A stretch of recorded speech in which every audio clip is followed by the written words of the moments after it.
has been in Toastmasters since 2015. He is not wearing a kilt. He's making, when he's not wearing a kilt, he's designing funny toys. He has for about 5 to 7 minutes. Jay, Khami, your stage. Jay, Khami.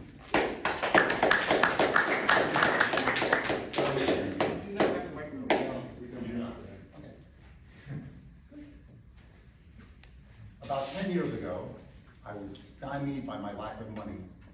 So I decided to take an online course, how to sell on Amazon. And within a year, I was doing so well that the creator of the course, a man named Jason, called me on the phone and said, Jay, how would you like to speak at our next live event on the stage of the Venetian Hotel in Las Vegas? Now, what Jason didn't know is that I was terrified of public speaking at that time in my life. So I said, Jason, I'm sorry, but I don't do public speaking. And he said, you know, I really think your story could inspire a lot of people. But even if you help just one person, isn't it worth it? And I thought, no. Not worth it. But then I thought, maybe if there aren't a lot of people in the audience, I could do this. So I said, how many people will be attending this event? And Jason said, oh, not many at all. No more than 3,000. And as I opened my mouth to say no, what came out was yes. And the first call I made after I hung up the phone with Jason was a strange group of people called Toastmasters. And for the next 6 weeks, I studied and practiced my speech. And I kept thinking about what Jason said, that even if I help just one person, it's worth it. Now, I had a mentor who said to me, Jay, do you want your speech to be memorable? And I said, yeah.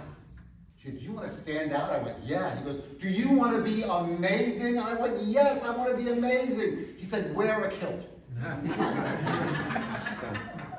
Okay, he's a Toastmaster, right? So I figured he knew. So I bought this kilt, flew to Las Vegas, went to the Venetian Hotel, got on the stage in front of 3,000 people, and froze. I completely forgot my speech. And suddenly, I was back in my coffin, 6 feet underground, with rats gnawing at my fingernails. And I felt ashamed of myself. And all I wanted to do at that moment was leave the stage. So I turned left and started walking off the stage as fast as I could, when out of the corner of my eye, I saw this young woman in the front row, and she was pregnant. And I stopped and really looked at the rest of the audience for the first time. And I thought, I can help myself by walking off this stage. But the only way I'm going to help them is by staying on it. So I started to speak, and speak, and speak, and I spoke from my heart. And you know what I said? Neither do I. I have no idea what I said that day. But when I was done, there was silence. And then all at once, the audience rose to their feet and gave me a standing ovation. And Jason came rushing to the center of the stage, shook my hand, and said, great job, Jay. That was 10 years ago. So last year, I got a call from a man named Aaron. Now, Aaron is a big shot Amazon seller. He does like $90 million a year in sales on Amazon. And he says, how would you like to be a guest on my podcast? And we can talk about Amazon. And I'm thinking, there are like 1,000 other people who know more about Amazon than I do. So I said, why me? And he said, you'll see. So a week later, I go to the studio, and towards the end of the podcast, Aaron says, Jay, I want to share something with you that I've never shared with anybody else. I said, all right. He said, years ago, when I first started in Amazon, the first 2 products I launched failed, and I was crushed. And I decided to quit Amazon. Then I went to Las Vegas, to the Venetian Hotel, and I heard you speak. And when you were done speaking, I decided not to quit. Jay, you are the reason I stayed in business.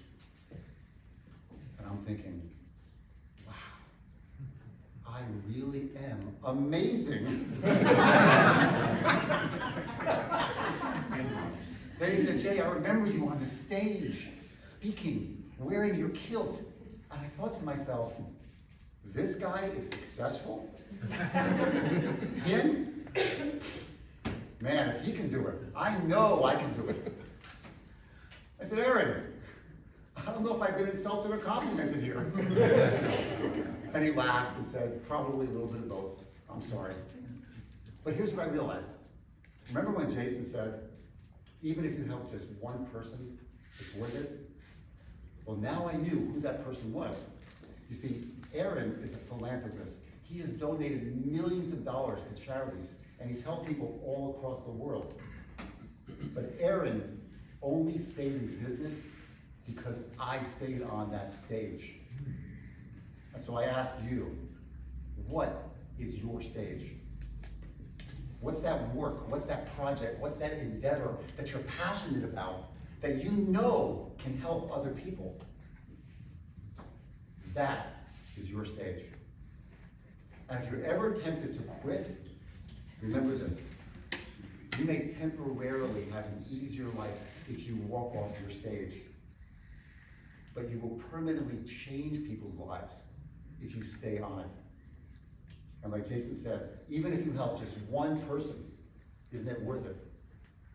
So do yourself a favor, do the world a favor, and no matter what, stay on your stage. Wow.